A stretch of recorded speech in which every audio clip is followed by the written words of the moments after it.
धीरेन्द्र शास्त्री के बिहार दौरे पर जिस तरह राजनीति गरमाई, उसने संकेत दे दिए हैं कि बाबा के बयान अभी और गर्मी बढ़ाएंगे। दरअसल धीरेन्द्र शास्त्री की कहानी में ये वो मोड़ है जिसका अंदाजा कुछ महीनों पहले तक उन्हें भी नहीं था। वो पहली बार चर्चा में आए तो कई लोगों ने उनके मजाकिया अंदाज और अनूठेपन का इसलिए मजाक बनाया क्योंकि वो बाबा वाली गंभीरता नहीं ओढ़ते।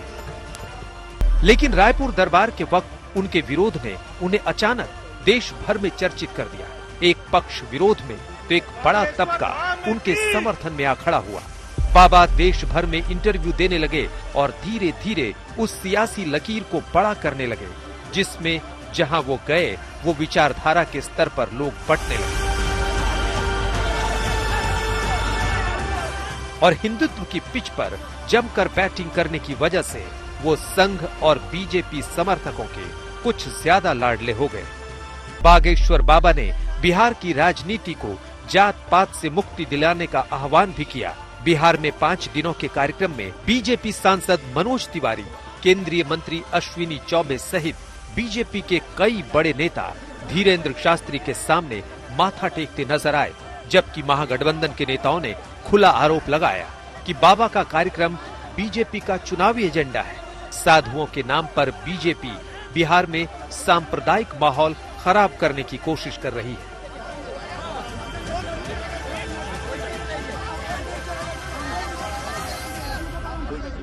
जय श्री राम का फोटो लगाते लगाते अब धीरेन्द्र शास्त्री का फोटो लगा रहे हैं तो वही दिखाता है कि उनकी कितनी तरक्की हो रही है।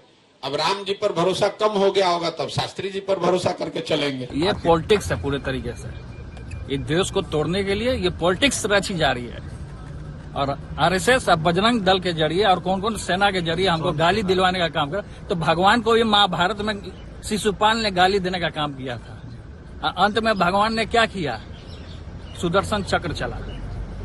तो सुदर्शन चक्र तो जनता ने कर्नाटक में रिजल्ट देवे कि भाजपा छितिर बितिर हो गया। कोई हस्तक्षेप नहीं है, लेकिन कुछ चीजों को मान लेना चाहिए कि जितने धर्म को मानने वाले लोग हैं सबकी इज्जत है और कहीं इधर उधर लोगों के भी में इंटरफेयर नहीं करना चाहिए। ये अलाउड है। कोई कुछ बोल रहा है तो अपने मर्जी से बोल रहा है तो सबसे कोई वैल्यू है?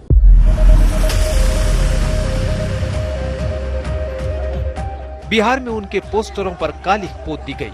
कालिख देखकर बाबा के भक्तों का भड़कना लाजमी था। जो भी काली पोता है उसको कभी भगवान माफ नहीं करेगा। आज बाबा के काली पोता है, लेकिन देख लीजिए आज 15-15, 20-20 लाख का भीड़ हो रहा है। जितना काली पोतेगा उतना बाबा का समर्थन बढ़ेगा। ये जिस तरह का जो मानसिकता के लोग हैं, नीच मानसिकता के लोग हैं, वो लोग ऐसा काम कर रहे हैं। ये तो पहले पोस्टर पर कालिख लगाने से क्या हो जाएगा? बाबा को विरोध कर दिए, पोस्टर फाड़ने से क्या विरोध बाबा कर दिए? बाबा को विरोध करने से बाबा मानने वाले नहीं है। बाबा बिहार में चैलेंज किए थे और आ गए और जो इतना संख्या में है ना, बिहार एक रिकॉर्ड बना है। दिलचस्प ये कि वो बिहार से गुजरात के लिए निकले तो उस पर भी विवाद शुरू हो गया। राजकोट के जाने माने सहकारी अग्रणी परशोत्तम पिपलिया ने फेसबुक पोस्ट में लिखा कि अगर गुजरात में ड्रग्स कहां से आता है बाबा बता दें तो मैं उनका मंदिर बनाऊंगा और पूजा करूंगा। और बाबा जो करते हैं वो सामूहिक सम्मोहन है। वहीं गुजरात विज्ञान जाथा के चेयरमैन जयंत पंड्या ने कहा कि मैं धीरेन्द्र शास्त्री को ललकारता हूं और विज्ञान जाथा राजकोट में बाबा के दरबार का विरोध करेगा।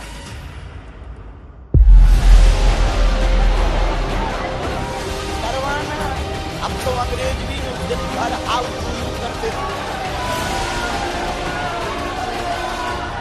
अब सवाल यही है कि बाबा का जो ट्रेलर अभी बीजेपी के लिए फायदेमंद दिख रहा है, क्या वो 2024 तक जारी रहेगा और कहीं बाबा अपनी कहानी में सियासत को हवा देते देते खुद सियासत के केंद्र में तो नहीं आ खड़े होंगे? यानी कहीं वो सीधे तौर पर किसी पार्टी का समर्थन या विरोध तो नहीं करेंगे?